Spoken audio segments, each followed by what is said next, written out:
रामकृष्ण हरी. मी योगेश दत्तात्रय काकडे. आज या ठिकाणी आपण भजनांजली या भव्य भजन स्पर्धा निमित्त आपण या ठिकाणी जमलेलो आहोत. मित्र, गेले 8 दिवसांपासून मी कुंजरवाडी, थेऊर आणि म्हातोबाची आळंदी या 3 गावातील भजनी मंडळांसोबत संपर्क करत आहे आणि या संपर्कातून जवळपास 19 भजनी मंडळांनी या ठिकाणी सहभाग नोंदविला. 19 भजनी मंडळातील जवळपास 292 सभासदांनी या ठिकाणी भजनांच्या स्पर्धा दिलेल्या आहेत. या भजनांच्या मार्फत आपण प्रथम, द्वितीय आणि तृतीय क्रमांकाचे पारितोषिक काढलेले आहे. आणि असे करत असताना मला जाणवलं की खूप काही शेतकरी महिला असतील, शेतकरी बांधव असतील, हे आपल्या जवळच्या वस्तीवरील मंदिरामध्ये रात्रीच्या वेळेस भजन करत असतात, देवाची सेवा करत असतात, कोणी काकड आरती करत असतं आणि त्यांच्यामधील कलागुणांना, सुप्त गुणांना या ठिकाणी वाव देण्यासाठी, चालना देण्यासाठी आपण काहीतरी प्रयत्न केले पाहिजेत.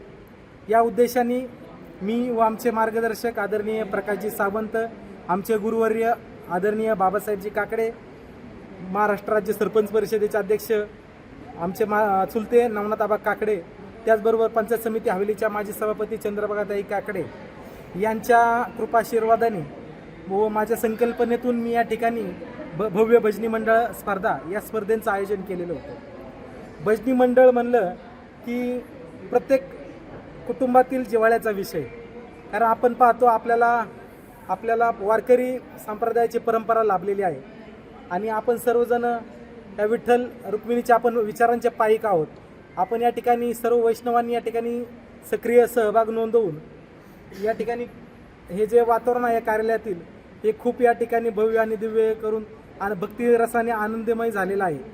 यापुढे देखील अशाच प्रकारच्या या ठिकाणी भजन स्पर्धा आयोजित करण्याची ग्वाही या ठिकाणी आमचे गुरुवर्य आदरणीय प्रकाशजी सावंत यांनी दिलेले आहे.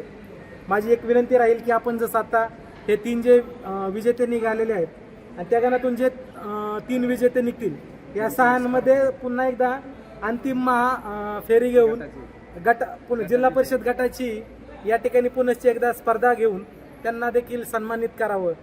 आणि हा सन्मानित करत असताना खूप मोठ्या प्रमाणावर आपण या ठिकाणी कार्यक्रम घेऊयात अशी नक्कीच या ठिकाणी ग्वाही देतो.